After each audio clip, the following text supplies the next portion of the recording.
Okay, step two. So now you have your blank Google drawing ready to go. First thing I want you to do is set your background. For some reason, they have made it very difficult to find the background tool up here. I can't look up here and find it. You have to right click, put your cursor on the background, and right click on it. And it pops up there. I suggest you start with a black background, but you can absolutely change it, play around with it. If you don't want to set your background in this manner, there's another way you can do it. For example, if you can't right click very easily, remember you can go up here to undo, back out of it, and you can go to Insert, Shape, pick a rectangle, and you can just drag a square right over the background if you want as well. And it imported a light blue background, but you would change the color by going to this fill bucket, and I say black. So you could do that as well. Anytime you want to change what you just did, your last move, go over this backspace arrow. That'll take away the last move. If you want to do the one before that, click it again. Okay, so I'm going to change the background by right-clicking on it and making it black. The next thing you want to do is figure out what image you want to work from. So yeah, you actually get to borrow anything you want to, any photograph that you want to work from, you get to borrow it. So there's a couple of ways you can go about doing that. First of all, start with insert. And you're looking for an image, so you go to image. Well, where is the image? So you have to tell the computer where to go and find it. You can search the web for an image. I'm going to do my dog Casey, so it's not going to have Casey on here, but you might type in dogs. And you could go through, oh, these are adorable.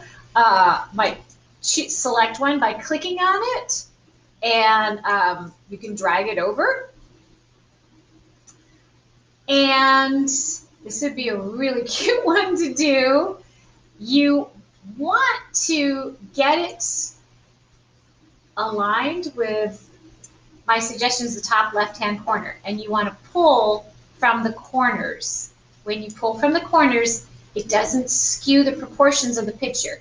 If you pull from here, you see how it stretches that out. Go back to undo, it fixes it. Now, it's what do you do when it doesn't fill up the background of the Google drawing you're working on? Well, when I click on the photo, you see how the photo is highlighted? That means I can pull the photo around. I can mess around with the photo. If I click off of it, it goes away. Look what shows up down here on the background. These little arrows. That allows me to move the size of the Google drawing behind it. So I can fit it to the photo. And now I'm ready to begin. So if you can play around, you can choose that one. If you don't want that one, select it, click on it, hit backspace. Go look for another one. Maybe this guy right here. He's pretty cool. I like him too.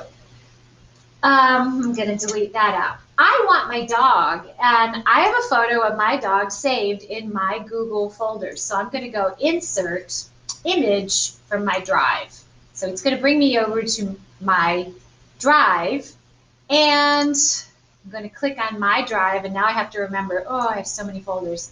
I have to remember where I stored it.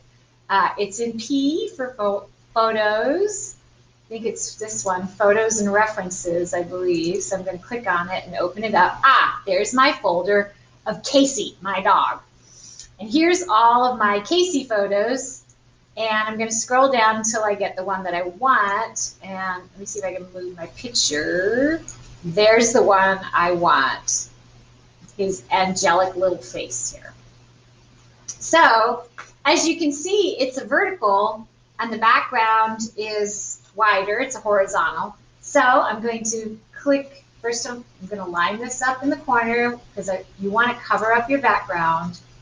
I'm going to grab from the corners so that it doesn't get out of whack. And then I'm going to click, oh, that's a little high, so I'm going to bring it down. I'm going to click away from it. I'm going to find those lines, those diagonal lines down in the corner, and then I'm going to drag the background over and line it up there, and it sets it in the middle, and now I'm ready to begin. So now that is step 2.